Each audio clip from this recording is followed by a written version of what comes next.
Hey guys, welcome back to some more AFK Arena. Today we're over on the YouTube account, and that is right guys, the Abyssal Expedition is finally open, so we're going to hop into this thing. Now this is the beta version. It doesn't really make a difference which way you go. There's a lot of different points that we're going to cover in here just to go ahead and start. I'm going to start over here with Hodgkin, just because I love Hodgkin and I like how he is. Now, when you first get into the Abyssal Expedition, and again, we're going to go through a couple things, you want to click your primary here, you want to cultivate, and you want to drop one of your heroes in here. So the goal when you first come in is really twofold. One, you want to take the highest camps that you can, which in my case would probably be tier 3. I'm looking right there. It is in the green in tier 3.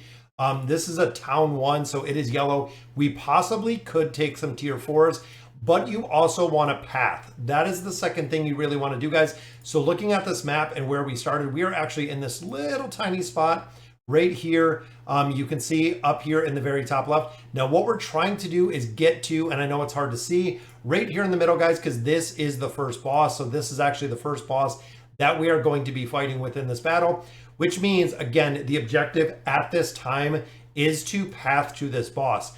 Now within Adventure Walk, the guild that I'm in, we had, I believe, 70 of 70, 68 or 70 players that were all in the guild that are coming through here. Because remember, this one, you actually go through the water. If you guys have not seen it yet, there's actually a way you can see these little tide pools out here, which we can't get to yet, but it's very, very cool to see. So again, we want to path all the way there from exactly where we're at. It's right, this little thing right here will take us to where we're at. So again, looking at where we're currently at, we are looking to path pretty good right down there to the door. Now, when you come in here, guys, setting your beasts, setting your heroes, really the big priority. So I did set a couple of formations in here, which unfortunately we can't slot in here. But looking at the formations, one, you want to run Thane, you want to run Brutus. Mulan is showing a lot of promise. Or also Ainz in here still does incredibly well, being early. Now, for me personally, I run tanks. I'm going to run tanks. We last Abyssal Expedition 8. We actually ran the tanking class. I'm going to do the same. I'm going to stick with the tanks because it has worked before. So I'm going to put Thane in here again because at this point we do not have relics and he is really, really broken. In addition, guys, I'm going to drop Mishka in this formation, and I'm also going to put in Kanisa and Rook. Again, if you have the awakened version of Taylene, if you have a couple different tanks, they will work incredibly well within this formation. Beasts, of course, you want to slot. A couple different ones in here. I know the owl does pretty well. Most of the beasts that we see that do well within the cursed realm. So I'm going to go ahead and I'm going to add the lizard. As you can see, we'll get a bunch more unlocked at this point. But these are the 3 that we're going to be running right here. Even when you start, guys, you do get 1 blessed relic, which again, I'm going to be running tanks in here. So I'm going to go ahead and I'm going to buff up the attack and the defense as well as the accuracy and the insight.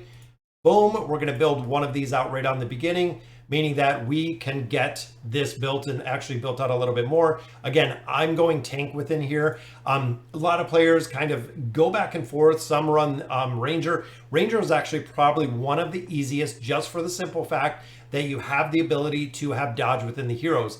Warrior, pretty easy as well. Again, depending on the heroes, you really want to examine what heroes you do have built, exactly where you can build them out or how you can build them out.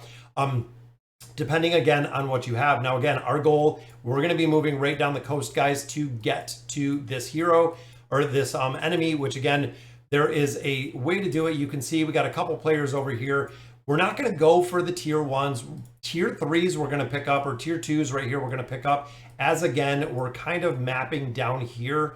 I'm kind of thinking we're going to go around to this left-hand side. So pathing.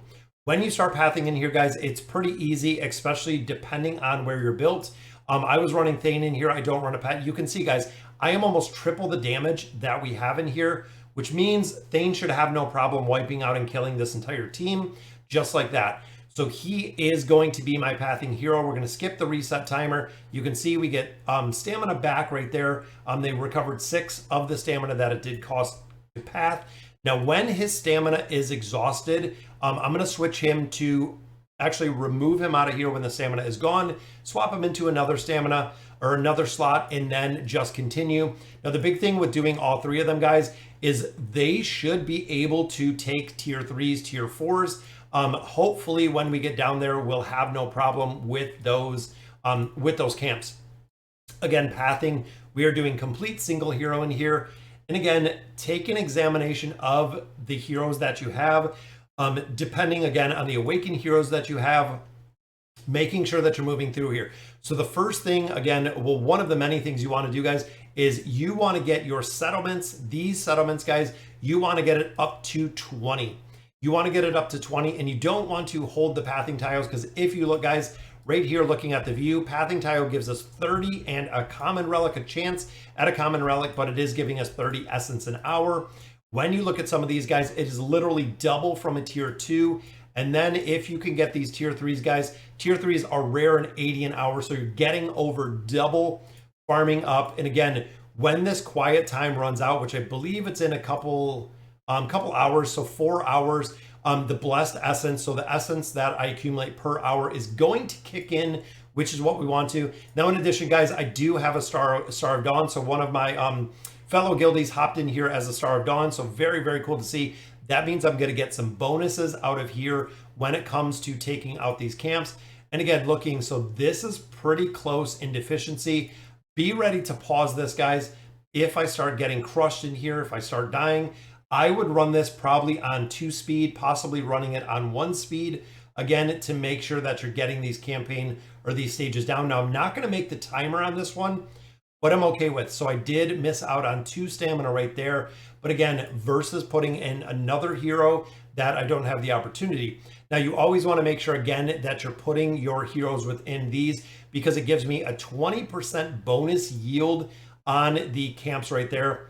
So again, looking at my 20, I'm probably going to snake right through here, guys, looking at the tier 2s, hit this tier 3, and then continue down here to where we see some tier 4s, start picking those up. So again, systematically making progression in here. Once Thane is exhausted, I'm going to swap him out. I'm going to put another hero in there.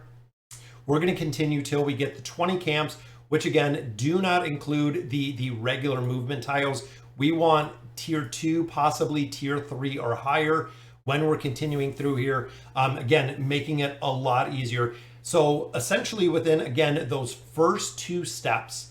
So the way that I do it is when you're going through and you're building out these heroes, you might go through a majority of these 80 stamina. If you do not go through all of them, so let's say I get my 20 tiles in, I get all of the places that I want, and I still have 1 or 2 left of here. This is going to be the point where you want to put in your damage dealers. I would definitely slot, if you have the awakened version of Belinda in here, again, is super, super strong. We have seen her being one of the most predominant heroes within the Vault of Time. The damage that she is putting out is just absolutely crazy to see how much damage she's putting out. Again, in this one, guys, we know we have Thorin, so chances are we're probably not going to beat the timer.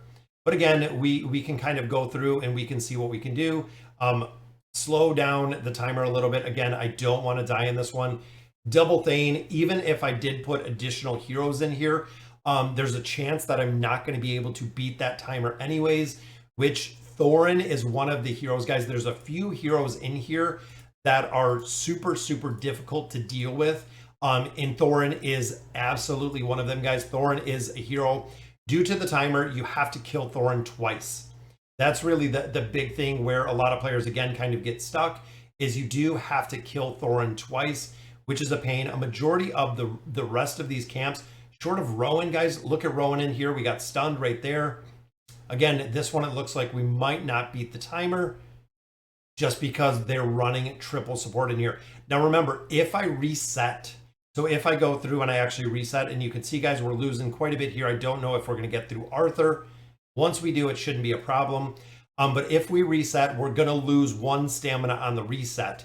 So again, I'm either going to lose 2 stamina for missing out on the timer right there, or I'm going to lose 1 stamina in the ability to reset this timer, which again, we don't really want to do. But as we get to the tier 3s, I'm probably going to pop another hero in there just to get this taken off the bat. Now I'm going to go through, guys, over the next probably couple days. I'm going to do a couple of guides for the bosses.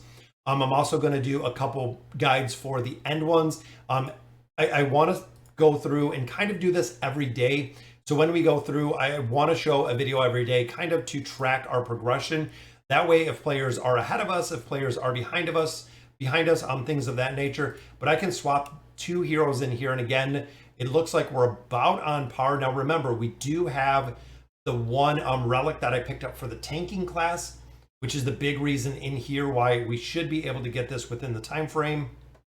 I know I have to get some more furniture there on Kanisa and Rook, but again, guys, dealing with Thorin in here, I hate dealing with Thorin. We're probably not going to make the timer again just because of Thorin within here. He's a monster to deal with, guys, and I can't believe almost every single camp that I fought at this point is Thorin. But again, looking here, guys, with the ability to get the relics out of a tier 3, this is big, guys, because now we can get those rare relics, which will accumulate. You always want to go 2 tiers above.